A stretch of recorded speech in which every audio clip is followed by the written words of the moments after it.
सभी का बहुत बहुत स्वागत है न्यूज़ 18 इंडिया के कार्यक्रम गूंज में। आपके साथ हूँ मैं ज़ुबैदा लियाकत। अब महाराष्ट्र चुनावों को कवर करते करते हमारा कारवां पहुंच चुका है महाराष्ट्र की सांस्कृतिक राजधानी और किसानों के सुख दुख की कहानी कहने वाली अमरावती में। अमरावती में मौजूद है, सुबह से लोगों से बातचीत कर रहे हैं, यहाँ के जो प्रमुख मुद्दे हैं उन पर बात करने की कोशिश कर रहे हैं। विदर्भ का ये इलाका है और इसीलिए मैंने कहा कि किसानों की सुख दुख की कहानी आपको यहीं पर पता चलती है। इस वक्त अमरावती के ये तमाम लोग, और ये तमाम लोग कौन है?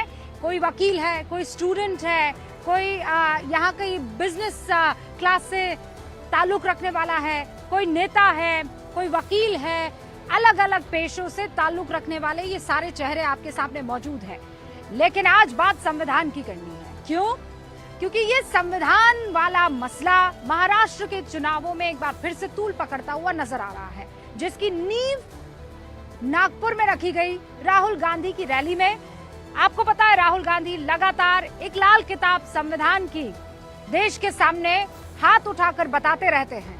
उसकी प्रतियां जो है ये नागपुर की रैली में जब वो कर रहे थे रैली तब बांटी गई थी। उसके बाद एक वीडियो आया, सरफेस करता है वीडियो। उस वीडियो में बीजेपी आरोप लगा रही है कि वो जो संविधान की प्रति दिखाते और लहराते हैं राहुल गांधी, उसमें जो लाल रंग का पन्ना है जिस पर लिखा है द कॉन्स्टिट्यूशन ऑफ इंडिया, अगर उस किताब को खोलें तो कोरा कागज नजर आता है। और आज इसी मुद्दे को धूले में प्रधानमंत्री नरेंद्र मोदी ने उठाया। उन्होंने अपनी रैलियों की शुरुआत महाराष्ट्र के चुनाव में कर ली है। धूले से ये शुरुआत हुई और वहां प्रधानमंत्री नरेंद्र मोदी जो कहते हैं, मैं शब्दशः आपको बताना चाहती हूँ, वो ये कहते हैं कि कांग्रेस कोरे कागज की किताब लहराती है, कोरे कागज की कटी पतंग का जमाना आ गया है। उसके बाद इसी का जवाब देते हुए मल्लिकार्जुन खड़गे कहते हैं बीजेपी को संविधान से इतनी नफरत क्यों है समझ में नहीं आता है। ये देश में मनुस्मृति लागू करने का अपना पराजित एजेंडा चाहते हैं। उसके बाद देवेंद्र फडणवीस मैदान में आते हैं। वो कहते हैं राहुल ने अर्बन नक्सलियों की मदद के लिए लाल किताब का इस्तेमाल किया। राहुल गांधी की भारतीय संविधान के प्रति बेवफाई दिख गई।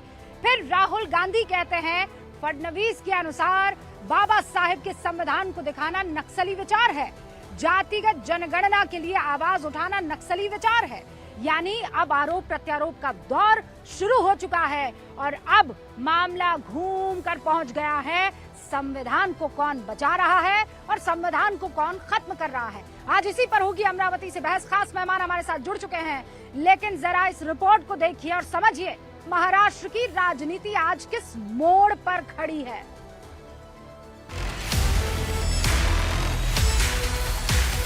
महाराष्ट्र में आकर संविधान की झूठी किताब लहराता है, कोरे कागज वाली। ये कोरे कागज वालों की कटी पतंग का जमाना आ गया है। मेरे पास संविधान की किताब कल थी जो राहुल गांधी के हाथ में थी। बीजेपी वाले कुछ भी दिखा सकते हैं ना, प्रिंटिंग से पहले अगर कोई कागज आता है वो दिखा रहे। राहुल गांधी जिस संविधान का कवर देते हैं उसको खोलो तो संविधान की मूल भावना का हनन अगर किसी ने किया है तो ये लाल किताब वाले राहुल गांधी ने किया है। संविधान, जाति जनगणना और आरक्षण की जिस बिसात पर कांग्रेस ने 2024 के लोकसभा चुनाव में मोहरे सेट किए, अब महाराष्ट्र विधानसभा चुनाव में भी कांग्रेस उसी चक्रव्यूह में विरोधियों को फंसाना चाहती है। लिहाजा पार्टी ने संविधान बचाने की दुहाई देने का काम एक बार फिर तेज कर दिया है। कांग्रेस अध्यक्ष मल्लिकार्जुन खड़गे ने तो सीधे सीधे बीजेपी से सवाल कर दिया कि बीजेपी को भारत के संविधान से इतनी नफरत क्यों हो गई है। ये सवाल इसलिए भी पूछा जा रहा है क्योंकि 2 दिन पहले महाराष्ट्र बीजेपी ने राहुल गांधी की संविधान वाली लाल किताब का एक वीडियो सोशल मीडिया पर डालकर आरोप लगाए कि किताब का पहला पेज लाल है लेकिन अंदर के कागज कोरे हैं। लाल पुस्तक घेऊन या ठिकाणी संविधानाचा गौरव करू इच्छित नाही तर त्यांच्या सोबत असलेले जे अर्बन नक्षल आहेत, त्यांच्या सोबत असलेले जे अनार्किस्ट आहेत, यांना एक प्रकारचा इशारा देण्याकरता किंवा त्यांची मदत घेण्याकरता हे सगळं नाटक आणि नौटंकी त्यांनी केली आहे। संविधानाचा रोज अपमान ते करतायत। बीजेपी ने सवाल उठाए तो कांग्रेस कहां पीछे रहने वाली थी। देवेंद्र फडणवीस ने एकदम लेटेस्ट इंटरव्यू में ये कहा है कि वो एक लाल किताब दिखाने की कोशिश करते हैं, वो लाल रंग लेफ्ट का है। राहुल गांधी अर्बन नक्सल से घिर गए, he is besieged bye them, वो ये कह रहे हैं। और दूसरा ये कह रहे हैं कि वोट जिहाद इस बार आपको बचाने नहीं वाला है। 2 शब्दों का प्रयोग किया है, वोट जिहाद, अर्बन नक्सल। अब संविधान को अगर कलर में हमने रखा, लाल कलर को तो शुभ माना जाता है। हिंदू में तो हमारी दुल्हन जो होती है वो लाल कपड़े में ही सजती है। लेकिन असल नहीं, मेरी रंग बात जो सुनो ना, मैं संविधान अभी का आता है, हूँ वो ना, मैं नीला आ रहा है। हूँ, मैं आ रहा हूँ। लाल कलर को हमारे यहाँ पर उसका एक शुभ कहा शुभ का रंग कहा जाता है। अब इनको हिंदू नहीं आ रहा, इनको लेफ्टिस्ट दिख रहा है। ये कौन सा हिंदू है? फडणवीस को पूछो, उसको हिंदुत्व की व्याख्या। शुभ कलर को भी अशुभ बनाना चाहते हैं, तो ये लोग हैं। जिस किताब को कांग्रेस चुनावी रैली से संसद में शपथ तक ले गई, अब उस पर सवाल खड़े हुए हैं तो हंगामा मचना लाजमी है। महाराष्ट्र में इसका फायदा किसे होगा और नुकसान किसे, ये जनता को तय करना है।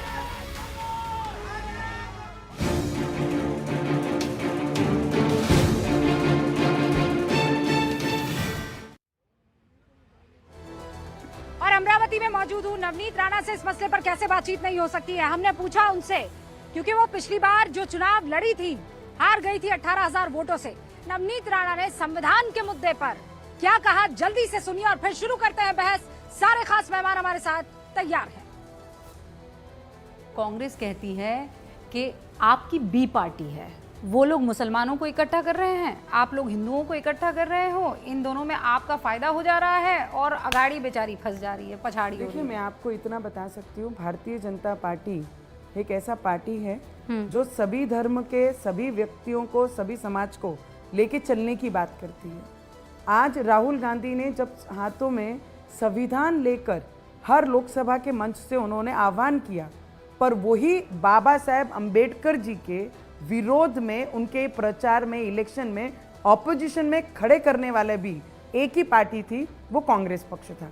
तो मुझे लगता है कांग्रेस बंटवारा करती है और भारतीय जनता पार्टी पूरे देश को एक करने में काम कर रही है। तो इनमें और हम में यही फर्क है। लेकिन कांग्रेस सबसे बड़ी पार्टी उभर कर आई है ना लोकसभा चुनावों में। राहुल गांधी बहुत कॉन्फिडेंट हैं और वो अभी भी अपनी वो लाल किताब कॉन्स्टिट्यूशन, झूठ एक ही बार चल सकता है। झूठ का हवा और झूठ का प्रचार वो एक ही बार चल सकता है। इस बार उन्हें खुद पता लग जाएगा कि झूठ की हवा ये उड़ गई है। वो कहते ना, काट की हांडी बार बार नहीं चढ़ती। नवनीत राणा उसी तरफ इशारा कर रही है। हमारे साथ सारे खास मेहमान जुड़ चुके हैं। संविधान पर अब इस बार कौन बाजी मारेगा और कौन पीछे रह जाएगा, महाराष्ट्र के चुनावों में बातचीत करने के लिए अजय आलोक, भारतीय जनता पार्टी के राष्ट्रीय प्रवक्ता, हमारे साथ जुड़ चुके हैं। हमारे साथ इस मसले पर बातचीत करने के लिए संजय गुप्ता यूबीटी शिवसेना से जुड़ रहे हैं और राजू वाघमारे शिवसेना गुट के यानी शिंदे गुट के राष्ट्रीय प्रवक्ता जुड़ चुके हैं। समाजवादी पार्टी से मनोज काका इस वक्त आपको स्क्रीन पर नजर आ रहे हैं और राजनीतिक विश्लेषक, लेफ्ट की विचारधारा को पुरजोर तरीके से सामने रखने वाले विवेक श्रीवास्तव भी आपको इस वक्त स्क्रीन पर नजर आ रहे हैं और हमारे साथ वरिष्ठ पत्रकार अनंत विजय भी आपको दिख रहे हैं। और यहाँ पर है हमारे साथ अमरावती की जनता। जोरदार तालियों से एक बार फिर स्वागत यहाँ पर हो जाए, तालियों में कमी नहीं आनी चाहिए। क्या लगता है, संविधान का मुद्दा चलेगा कि नहीं चलेगा, किसके लिए चलेगा? मोदी जी के लिए चलेगा। मेरे हिसाब से तो मोदी जी ही सबसे बेस्ट है और उनके जो जो अनुयायी है, हाँ, वही सबसे बेस्ट है। ऐसा क्यों? ऐसा क्योंकि मैं सनातनी हूँ, मैं सनातन धर्म को मानती हूँ और मोदी जी को कोई ऐसा लालच नहीं दिखता है मुझे। क्या लालच नहीं दिखता है, ये कह रही है मैडम, और वो कह रही है कि इस बार सनातन का मुद्दा चलेगा। बिल्कुल नहीं चलेगा। अभी किसानों का, खेती के जो दाम गिर रहे हैं उसका, उसके बाद में बेरोजगारी का, महंगाई का, ये मुद्दा चलना चाहिए। मुद्दे भटकाने की बात हो रही है। महंगाई, बेरोजगारी, खेती, यही मुद्दे चलेंगे। इलेक्शन के अंदर आने के बाद में ये मुद्दे आम तौर पे देखे जाते हैं। बेरोजगारी का मुद्दा, इंडस्ट्री का मुद्दा, पब्लिक के अंदर जो भी नाराजगी है थोड़ी बहुत, ये मुद्दे को लेकर है। इसलिए सत्तारूढ़ पार्टी जो भी है उसने पब्लिक के अंदर ये जो बेरोजगारी का जो मुद्दा है इसके तरफ प्रायोरिटी में ध्यान देना चाहिए, ऐसा मुझे लगता है। इस वक्त सरकार कैसा काम कर रही है? अभी ठीक ठाक हो रहा है, लेकिन जिस टाइप से राजकारण की जो दशा हो रही है देखने में बड़ा दुख होता है। कि अलग अलग पार्टियां अलग अलग विभाजन होते चले जा रहा है। ये समझ में नहीं आता कि राजकारण किस मोड़ पे जाएगा। मतलब पार्टियां टूट रही है, ये बहुत बड़ा मुद्दा है। बहुत ही सभी राजनीतिक दल जो है सिर्फ अपने अपने स्वार्थ के लिए बात कर रहे हैं और महाराष्ट्र के हित की बात कुछ भी नहीं कर रहा है और अपनी जो है ध्येय धोरण है वो इम्प्लीमेंटेशन करना चाहिए, वो कर नहीं रहे। संविधान वाला मुद्दा चल रहा है कि नहीं? जी मैडम, महाराष्ट्र राज्य जो है वो पुरोगामी विचारधाराओं का राज्य है। शाहू फुले, डॉक्टर बाबा साहेब आम्बेडकर, इनका विचारधाराओं को लेकर साथ में चलने वाला राज्य है। और बाबा साहेब अम्बेडकर की देन है कॉन्स्टिट्यूशन। जी यही पिछली लोकसभा चुनाव में हमने देखा कि अब की बार 400 पार का नारा लगाकर उन्होंने कहा था कि कॉन्स्टिट्यूशन शायद बदला जा सकता है। ये शायद अपभ्रंश हो सकता है या फिर कोई कॉन्स्पिरेसी भी हो सकती है। कॉन्स्पिरेसी आपको लगता है कॉन्स्पिरेसी थी? मतलब हर बार ये नहीं चल सकता है काट की हांडी। ये अभी जो इन्होंने मुद्दा उठाया कि कॉन्स्टिट्यूशन में कोरा पन्ना, या तो फडणवीस साहब ने बताया कि लाल कॉन्स्टिट्यूशन, ये सब गलत है। ये असल में जो मुद्दे उस पर से ध्यान बताने के लिए इन्होंने कर रही है। हाँ, लेकिन राहुल गांधी तो दिखा ही रहे हैं ना, कॉन्स्टिट्यूशन की प्रतियां लहरा ही रहे हैं ना। तो कॉन्स्टिट्यूशन से चलने के लिए कोई भी किताब में पहला पन्ना हमेशा कोरा रहता है। पहला, हाँ, सांकेतिक रूप से। मुझे लगता है कि महायुति फिर से सत्ता में आने के लिए 2 प्लेटफॉर्म पर अलग अलग लड़ रही है। केंद्र के नेता पोलराइजेशन करना चाहते हैं और राज्य के नेता विकास की बात कर रहे हैं। मोदी जी कहते हैं एक है तो सेफ है, योगी जी कहते हैं बटेंगे तो कटेंगे, अमित शाह कहते हैं कि एक रहना होगा तभी हम उनसे निपट पाएंगे। राज्य का कोई नेता, फिर वो देवेंद्र फडणवीस हो या शेलार हो या जितने तावड़े हो, इनके कोई भी नेता राज्य के पोलराइजेशन नहीं कर रहे हैं। मुझे लगता है व्यक्तिगत ये पोलराइजेशन हुआ क्या? बटेंगे तो कटेंगे। सही है, बटेंगे तो कटेंगे। ऑफ कोर्स अब तक अपन देखते आए हैं, सालों साल से देखते आए हैं। अगर हम हिंदू बटेंगे तो ऑफ कोर्स कटेंगे। हिंदू बटेंगे तो ऑफ कोर्स कटेंगे भाई। नहीं, मैंने कहा ना कि चुनाव आते से ये मुद्दा क्यों आता है। 5 साल कहाँ जाते हैं फिर हिंदू बटेंगे तो कटेंगे। 5 साल कहाँ जाते हैं? कटेंगे तो बटेंगे, कहाँ जाते हैं 5 साल? विदेश में जाके वसुधैव कुटुंब की बात करते हैं और यहाँ पे अलग अलग 2 धर्म की झगड़ा, पोलराइजेशन करने की बात करते हैं, तो उन्हें सोचना चाहिए क्या ये झगड़ा है? झगड़ा है। मोदी जी को यहाँ पर कुछ विकास करना नहीं है, तोड़ो फोड़ो की राजनीति करना है, लोगों को लड़ाना है। आपको भी यही लग रहा है? आपने तो संविधान से इस कार्यक्रम की शुरुआत की है। संविधान पर ही ये देश चलता है, संविधान ही इस देश की आत्मा है। भारत रत्न डॉक्टर बाबा साहब अम्बेडकर ने जब इस देश को संविधान अर्पित किया था 25 नवंबर 1949 में, जब उन्होंने कहा था कि ये संविधान भले कितना भी अच्छा हो लेकिन इसको चलाने वाले अगर गलत लोगों के हाथ में जाएगा तो ये संविधान कुछ तो गलत लोगों के हाथ में संविधान? संविधान सभी जो राजनीति के जो लोग हैं संविधान अपनी अपनी तरह से उसको इस्तेमाल कर रहे हैं। अच्छा, अपनी अपनी तरीके से इस्तेमाल कर रहे हैं। अब मैं डिबेट की शुरुआत कर रही हूँ। अजय आलोक, आपने यहाँ के लोगों की बातें सुनी है। संविधान के मसले पर अलग अलग पार्टियां अपने हिसाब से चल रही है, लेकिन आप हो गए आक्रामक। ऐसा लग रहा है लोकसभा चुनाव का बदला ले रहे हैं। 400 पार का नारा आपका पूरा नहीं हो पाया था, वो इसी वजह से क्योंकि संविधान को ये लोग खत्म कर देंगे वाला नैरेटिव चल निकला था। सबसे पहले वहां पे बैठे हुए आपके तमाम दर्शकों को मेरी तरफ से बहुत बहुत बधाइयां। छठ पर्व खत्म हुआ, राष्ट्र में भी लोग काफी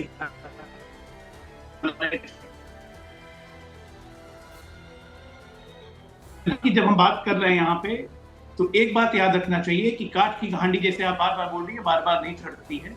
और संविधान कौन खत्म कर रहा है? अजय जी आप बोलते रहिएगा, मैं आपको इनफैक्ट सुन नहीं पा रही हूँ, लेकिन आप अपनी बात जारी रखिएगा।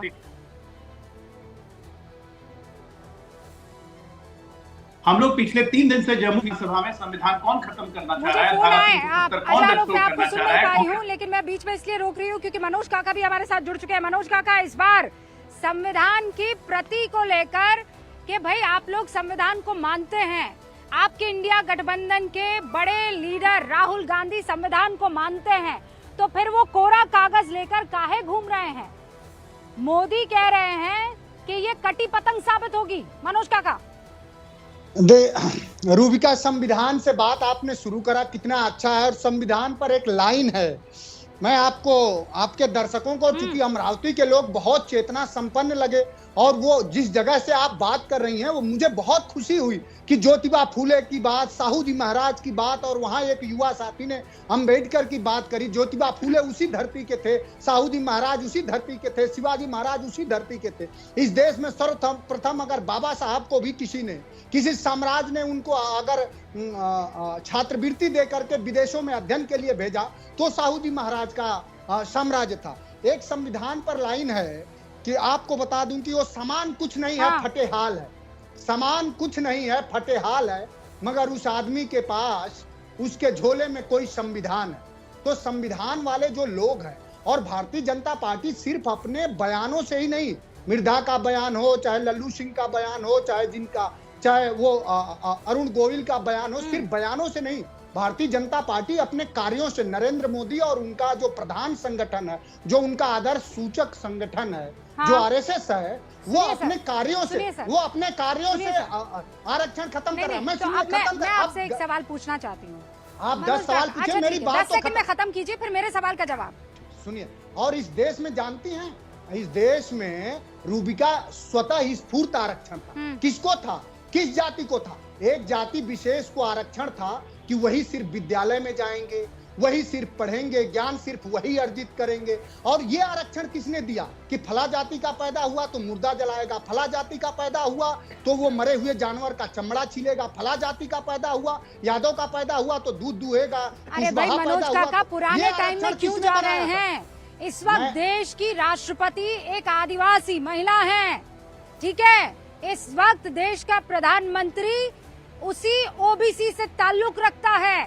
तो अगर आप ये कहते हैं कि हालात वैसे के वैसे हैं, तो मैं कहूंगी आप गलत बोल रहे हैं।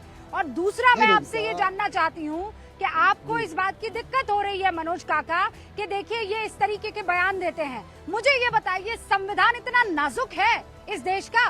संविधान इतना नाजुक है कि कोई भी माई का लाल यहाँ पर खड़ा हो जाएगा और संविधान को खतरे में डाल देगा और संविधान को बदल देगा?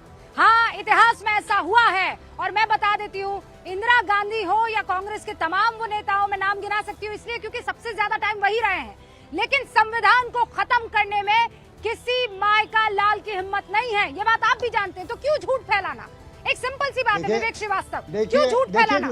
संविधान को मजाक समझ रखा है, ये आइसक्रीम है कि पिघल जाएगा, कोई भी हाथ में लेगा। और कोई झूठ नहीं है, नहीं, कोई भी झूठ नहीं है रूबिका। सवाल मुझसे है सवाल, रूबिका जी, इतना आक्रामक होने की कोई जरूरत नहीं है। विवेक श्रीवास्तव पहले आक्रामकता की बात इसलिए सर क्योंकि आप भी बड़ा आक्रामक होते हैं। मैं आक्रामक होती हूँ तो आपको दुख हो जाता है, आप आक्रामक होते हैं तो मैं तालियां बजाऊं? क्यों भाई? मेरी आक्रामकता पर आपने कोई ताला लगा रखा है? संविधान ने मुझे भी इजाजत दी है, क्या प्रॉब्लम है बताइए? मनोज काका आप रुकिए, मेरा विवेक श्रीवास्तव से ये सवाल है। विवेक श्रीवास्तव जवाब दीजिए। जी देखिए, अब क्या प्रॉब्लम है? संविधान के लिए हम लड़ रहे हैं, इंडिया अलायंस बना संविधान के लिए है, क्योंकि आरएसएस 1925 से जिस रास्ते पे चला है और धीरे धीरे करके जिस तरह के बदलाव ये लाना चाहते हैं समाज के अंदर, जिस तरह की बातें करते हैं, जिस तरीके का नैरेटिव सेटअप करते हैं, जिस तरीके के टेक्स्ट बुक में ये पढ़ाना चाहते हैं बच्चों को, वो आइडिया ऑफ इंडिया नहीं है। तो उसको काउंटर करने के लिए ही हम लोगों ने इंडिया अलायंस बनाया है कि जो मूल हमारा जो कॉन्स्टिट्यूशन था जिसमें सेक्युलर और सोशलिस्ट इथॉस हैं, उसको बचाना है और संघ परिवार से लोहा लेना है, बीजेपी से लड़ना है। तो जहां भी हो सके हम प्रमोट कर रहे हैं कि आम नागरिक कॉन्स्टिट्यूशन को पढ़े, कॉन्स्टिट्यूशन हर जगह जाए, कॉन्स्टिट्यूशन पे डिस्कशंस हो, कॉन्स्टिट्यूशन पे बात हो। ये पहली बात। अनंत विजय जी, ऑल राइट, अनंत विजय जी, विवेक श्रीवास्तव ये कह रहे हैं कि ये बीजेपी से बचाने के लिए हम लोग कर रहे हैं।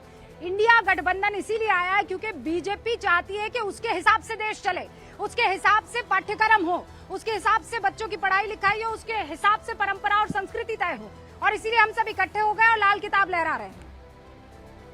देखिए, एक तो संविधान को एक पॉकेट संस्करण में रिड्यूस कर दिया गया। संविधान की जो मूल आत्मा थी, जो नंदलाल बसु का उसमें सौंदर्य था, वो सब समाप्त कर दिया और अब तो उसके लिखे हुए अक्षरों को भी हटा दिया गया, अगर मैं आपके चैनल पर चलने वाले वीडियो को सही मानूं तो। दूसरी बात, अभी जब सब लोग बात कर रहे थे और काका जी बोल रहे थे तो मुझे नागार्जुन की एक प्रसिद्ध कविता याद आ रही थी जो इंदिरा गांधी को लेकर उन्होंने कही थी वो 70-72 में लिखी थी, आपातकाल के पहले उनको संकेत हो गया था इस बात का कि संविधान खतरे में। उन्होंने कहा था काले धन की वैसाखी पर टिकी हुई हो तुम। मनोज काका, तो उस कविता के बाद मजरूर सुल्तानपुरी की कविता याद आती है। तो संविधान की बात कांग्रेस पार्टी न ही करे तो बेहतर है, और संविधान की बात का समर्थन लेफ्ट के नेता भी न करें, क्योंकि उनकी संविधान में कभी आस्था रही ही नहीं। 2 नेशन थ्योरी से लेकर और बाद के दिनों तक नक्सलवाड़ी के आंदोलन तक संविधान को लेफ्टिस्टों ने कब माना?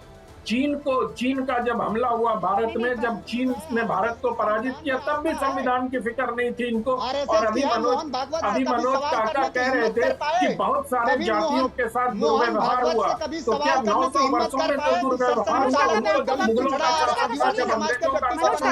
मनोज काका, आनंद जी एक सेकंड रुकिए। मनोज काका देखिए, मैं अमरावती में हूँ, मैं आपसे कह रही हूँ आप रुकिए, मैं आपको बोलने का वक्त दूंगी ना 30 सेकंड। भाई मैं आपको ना देख पा रही हूँ ना ठीक से सुन पा रही हूँ, क्योंकि एक ही सोर्स है और उसमें आप भी बोलेंगे वो भी बोलेंगे, ना जनता सुन पाएगी ना मैं। Thank you Anand Vijay ji, thank you मेरे भाई, थैंक यू। मनोज काका जिसकी बात कर रहे हैं कि जातियों के साथ दुर्व्यवहार हुए, तो उस जातियों के दुर्व्यवहार में क्या मुगलों के काल को भूल जाना चाहिए मनोज जी?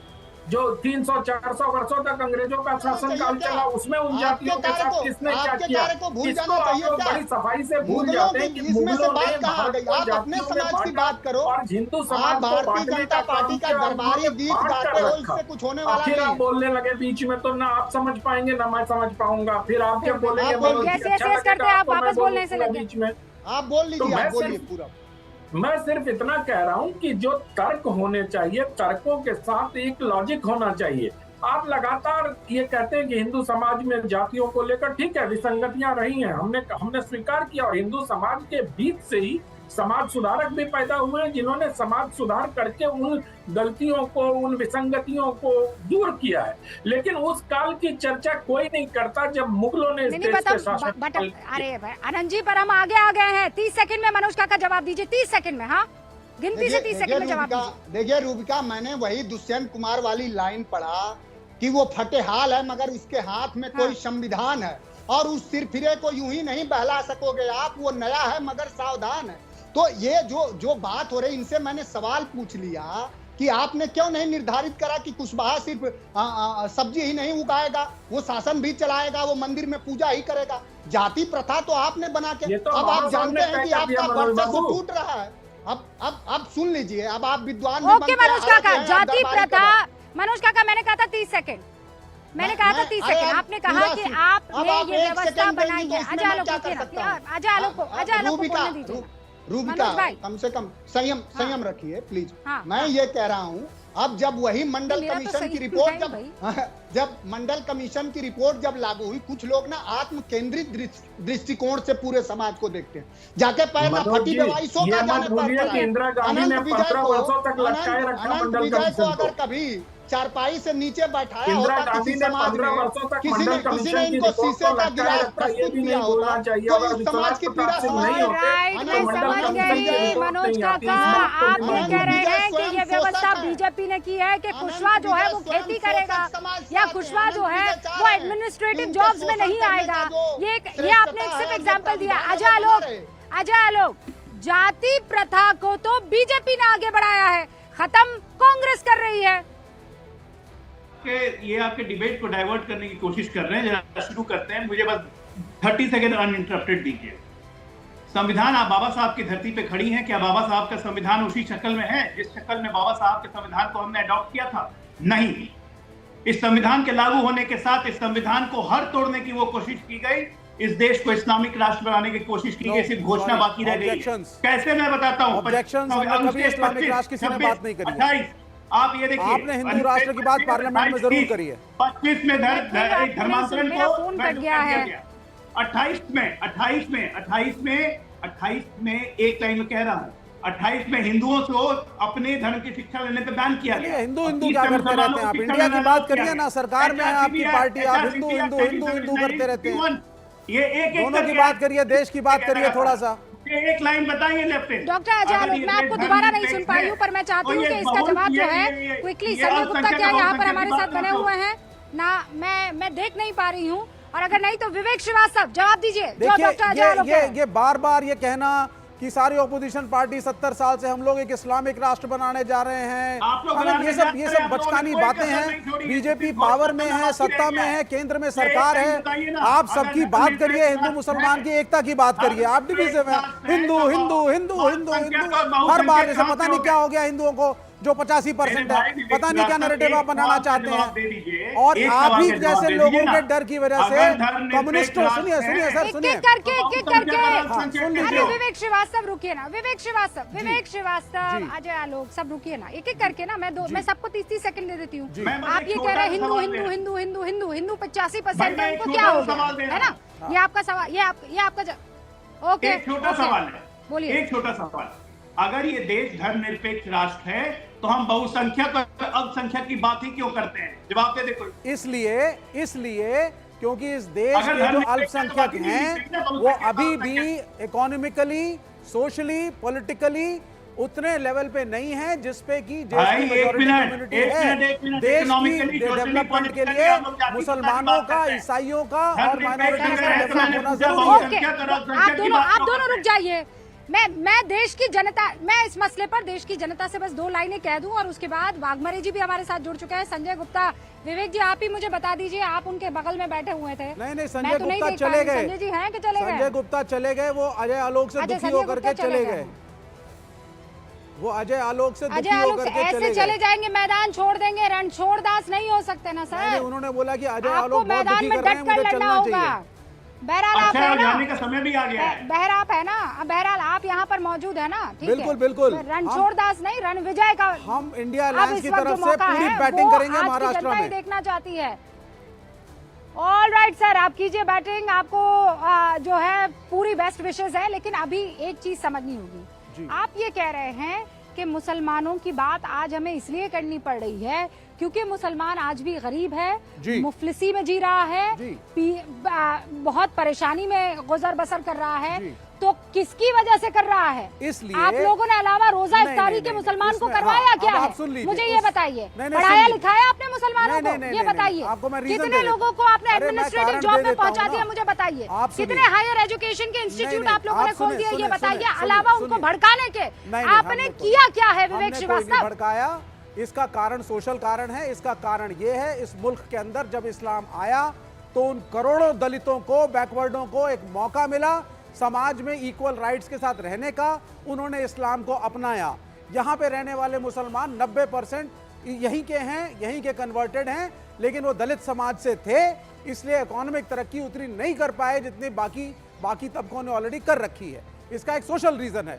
तो जिस तरीके से दलितों के लिए वेलफेयर मीन्स है, ज्यादा माइनॉरिटी इंस्टीट्यूशंस होने चाहिए मेरे हिसाब से, एएमयू जैसे, और मेरे हिसाब से कहीं ना कहीं ज्यादा स्कीम्स होनी चाहिए। ये हमारा मानना है। हम नहीं मानते ये हिंदू की जो बात करते रहते हैं। राजू वाघमारे हमारे साथ मौजूद है, शिवसेना गुट से, शिवसेना शिंदे गुट से।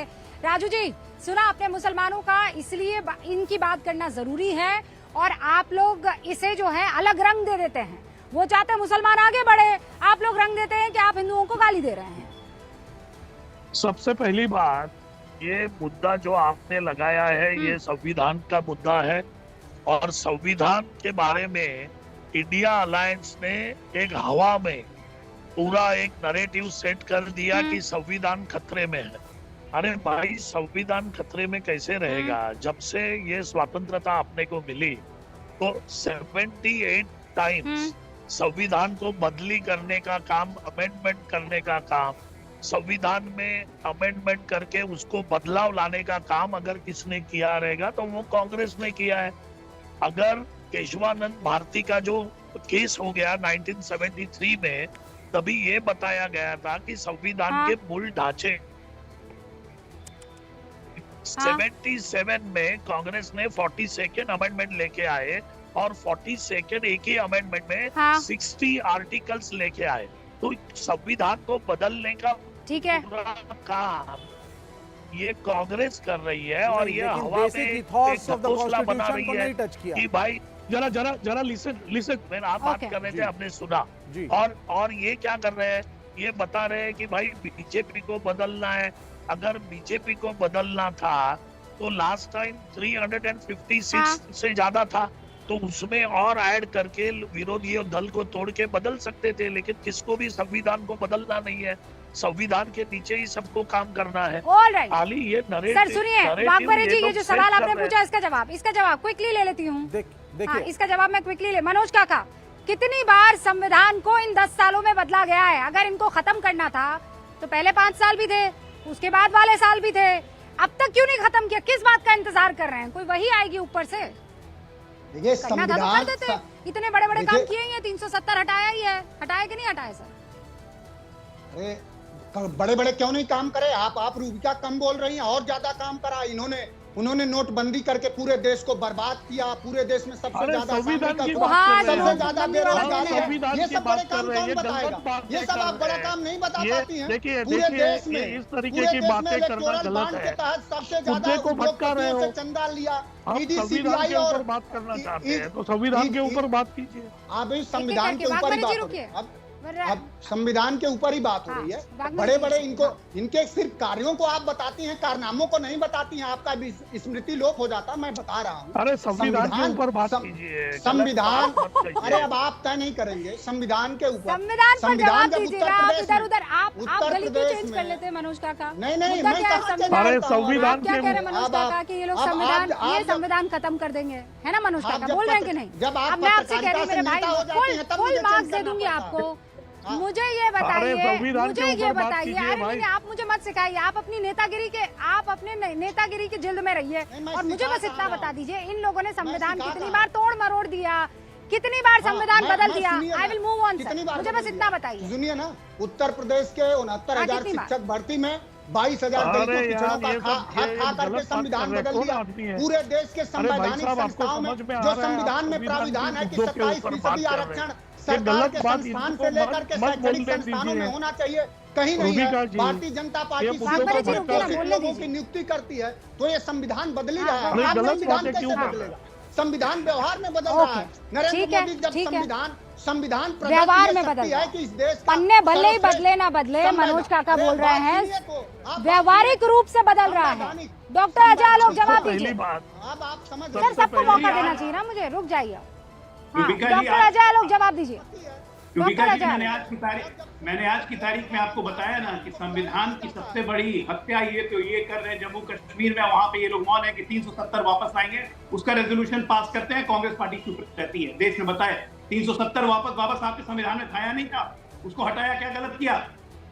उस पर शांत रहेंगे, कुछ नहीं बोलेंगे। संविधान को व्यवहार में बदलना है, इसकी कांग्रेस ने पूरी कोशिश कर ली। संविधान को बात करो ना, 370 का क्या सवाल है? वहाँ की विधानसभा, सब विधानसभा को प्रस्ताव पास करने का अधिकार होता है। आप संवैधानिक चीजें भी नहीं जानते हो। संविधान कर रहे हो। विधानसभाओं के पावर तक नहीं जानते हो। कॉन्स्टिट्यूशन की स्पेलिंग क्या होती है बता दो जरा। कॉन्स्टिट्यूशन का क्या आप स्पेलिंग बोलो ना। पढ़ो ना, अरे स्पेलिंग बोलो। आप पंथ निरपेक्षता के तो भाव तक जानते नहीं हो। बोलो ना, संविधान। हाँ, क्या संविधान से तुम्हें नफरत है? देखो नफरत दिख रही है, मनुवाद चाहिए तुम्हें। सुन लो शांति। अबे मेरी अजय आलोक प्रस्तावना पढ़ोगे तुम, मैं पढ़ूं? तुम्हें चैलेंज है, तुम 2 लाइन नहीं पढ़ सकते, मैं पढ़ रहा हूँ। आवाज कट रही है, आप दोनों एक दूसरे के बीच में बोल रहे हैं, आवाज कट रही है, समझ में नहीं आ रहा है ना। लोकतंत्रात्मक गणराज्य समझ में नहीं आ रहा है।